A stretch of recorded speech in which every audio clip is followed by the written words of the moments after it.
तो ये यूपीएससी का आइडिया आपके मन में कहाँ से आया? मतलब यूपीएससी का मैंने अपने ग्रेजुएशन के टाइम सोचा था, और ग्रेजुएशन में ही मैंने मतलब यूट्यूब पे जो टॉपर्स होते हैं उनको देखा, एक बार मतलब यूपीएससी ट्राई करना चाहिए, और उसके बाद आफ्टर माय ग्रेजुएशन मैंने मतलब एकदम स्टार्ट कर दिया था।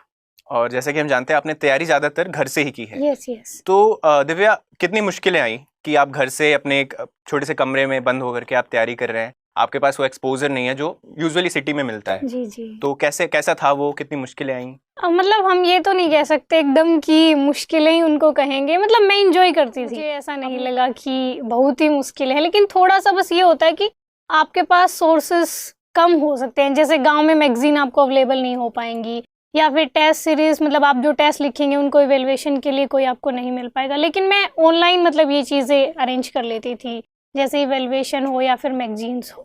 तो दिव्या, जैसे यूपीएससी के जो एस्पिरेंट्स हैं उनके दिमाग में कहीं ना कहीं ये धारणा बनी हुई है कि अगर तैयारी करनी है तो तुम्हें दिल्ली जाना पड़ेगा, मुखर्जी नगर, या इसके बिना तैयारी नहीं हो पाती। तो आपकी क्या राय है उस पर? नहीं, मुझे ऐसा नहीं लगता है कि आप अगर दिल्ली आएंगे तो ही आपका सिलेक्शन होगा, बस आपको मेहनत करनी है, अच्छे से पढ़ना है।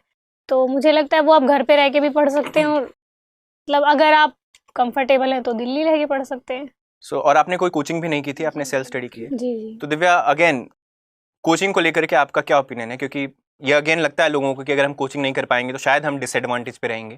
हमारे साथ जो कॉम्पिटिटर्स हैं वो कोचिंग कर रहे हैं, उनको सारी मतलब कोचिंग मटेरियल एंड एवरीथिंग मिल रहा है।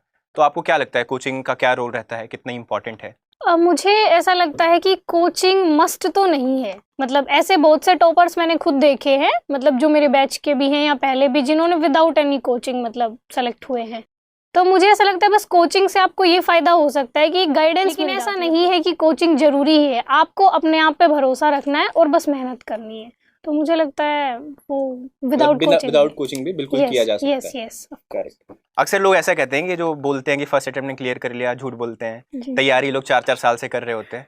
तो आपने कब से तैयारी शुरू की थी? मैंने अपने ग्रेजुएशन के जस्ट बाद स्टार्ट कर दिया था, मतलब शायद जून में मेरा मतलब एग्जाम्स थे फाइनल ईयर के, और उसके बाद जुलाई से मैंने शुरू कर दिया था अपने प्रिपरेशन, और उसके बाद लगभग 1 ईयर के बाद प्रीलिम्स था, और उसके बाद मतलब इस जर्नी में लगभग हाफ ईयर लग जाता है, जैसे पहले आपका प्रीलिम्स होता है। तो मतलब बेसिकली आपने 1 साल की ही तैयारी की है, तो मतलब 1 साल में किया जा सकता है, ऐसा नहीं है कि आप झूठ बोल रही हैं और आपने हमेशा से तैयारी करके रखी। बात की ऐसा भी देखा जाता है, मैं इनफैक्ट कुछ लोगों को जानता हूँ जो हिंदी मीडियम से हैं, बट वो कहीं ना कहीं उनका सिलेक्शन नहीं होता है, और उनको हमेशा ये लगता है कि ये मीडियम की वजह से नहीं हो रहा है। तो उनको सबसे बड़ा ये लगता है कि हम हिंदी से इंग्लिश चेंज कर ले। कई ऐसे लोग होते हैं जिन्होंने पढ़ाई हिंदी में की है, बट वो चाहते हैं कि हम इंग्लिश में चेंज करके इंग्लिश में पेपर दें। मतलब जिस लैंग्वेज में आप एकदम कंफर्टेबल हैं, जिस लैंग्वेज में आपको लगता है कि आप अच्छे से मतलब अपने आंसर्स को एक्सप्लेन कर पाएंगे, आपको वो चूज करना चाहिए। मैं मतलब मीडियम डजंट मैटर मच की, मतलब इससे फर्क पड़ेगा कि आपके पास कौन सा मीडियम। शायद मुझे लगता है ये परसेप्शन चेंज होना जाना चाहिए कि